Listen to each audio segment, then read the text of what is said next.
20 কোটি মানুষ, তাদের অধিকার কোথায়? তাদের মানবাধিকার কোথায়? তাদের বাক স্বাধীনতা কোথায়? তাদের নিরাপত্তা কোথায়? আমি জানতে চাই এই মুহূর্তে বাংলাদেশের মানুষের কি দরকার? লাইন ধরে ভোট দেওয়া দরকার নাকি নিরাপত্তা দরকার? এই মুহূর্তে তারা মনে করছেন যে লাইন ধরে ভোট দিলে নির্বাচিত সরকার আসলে আমাদের জাতীয় জীবনে নিরাপত্তা কায়েম হবে। আল্লাহকে সাক্ষী রেখে, কোরআনকে সাক্ষী রেখে বুকে হাত দিয়ে হলফ করে বলেন, বাংলাদেশে যারা রাজনীতি করছেন, যে রাজনৈতিক নেতাগুলি আপনাদের সামনে আছে, এদের আন্ডারে আপনারা কতটুকু নিরাপত্তা, ন্যায় বিচার পাবেন বলে বিশ্বাস করেন? ইসলামের আইন মানার আগে একটা কথা আছে, বিশ্বাস।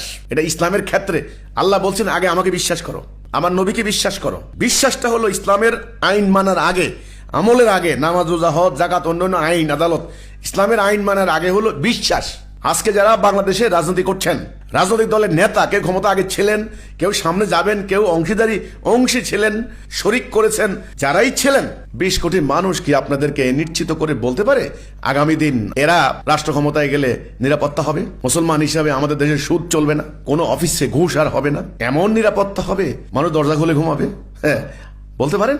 চাঁদা প্রতি বছর 10,000 কোটি টাকা চাঁদা হচ্ছে, খালি বাস স্টেশন, ট্রাক স্ট্যান্ড 3,500 কোটি টাকা চাঁদা। ব্যবসায়ীরা চাঁদাবাজের অত্যাচারে প্রতিটা বাজার অস্থির। চাঁদা দিবেন না, আপনার তুলে নিয়ে যাবে, কোনো কথা নেই।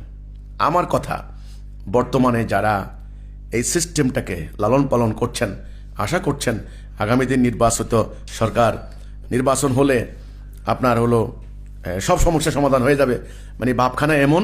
আমাদের যারা পুলিশ ডিপার্টমেন্টে আছে, আমাদের যারা সেনাবাহিনীতে আছেন, ভাবখানা এমন যে কোনো রকম একটা নির্বাচিত সরকার যদি ক্ষমতায় আসে তাহলে আমরা বাঁচলাম। আর ইন্টারিমের ভাবটাও এরকম, ডক্টর ইউনূসের নেতৃত্বে।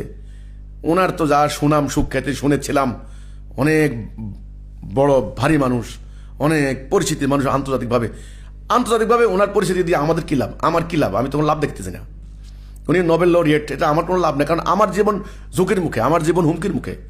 আমার গরুর খামার লুট করার জন্য প্রতিদিন হুমকি দেওয়া হচ্ছে, আমাকে হত্যা করার জন্য প্রতিদিন সোশ্যাল মিডিয়া প্রচার চালানো হচ্ছে। তো আমাকে গানম্যান দিবেন না? আমার নিরাপত্তা না দিয়ে কোথায় যাবেন আপনারা? সেই জন্য বলি, আগামী দিন কেউ হলফ করে বলতে পারবে না যে ক্ষমতায় যাওয়ার পর ক্ষমতাসীন দল বা সরকার যেভাবে যান, বিপ্লবী, এখন দাবি তুলছেন বিপ্লবী সরকার করতে হবে। নির্বাচন কিসের? এই যে ইনকিলাব মঞ্চ বলেছে 1 মাসের ভিতরে যদি নির্বাচন না, মানে হাদির মৃত্যুর হত্যার বিচার না হয়, তাহলে কোনো নির্বাচন করতে দেওয়া হবে না। এবং ইনকিলাব মঞ্চের নেতাদের বক্তব্য সাংঘাতিক। এখানে এই ভাষায় আমি কথা বললে কি হবে আল্লাহ জানে, আমরা বলবো না, কারণ ওই ভাষা আমরা শিখি নাই। কি হবে তাহলে? তা হলফ করে বলতে পারবেন যে আগামী দিন নির্বাচিত সরকার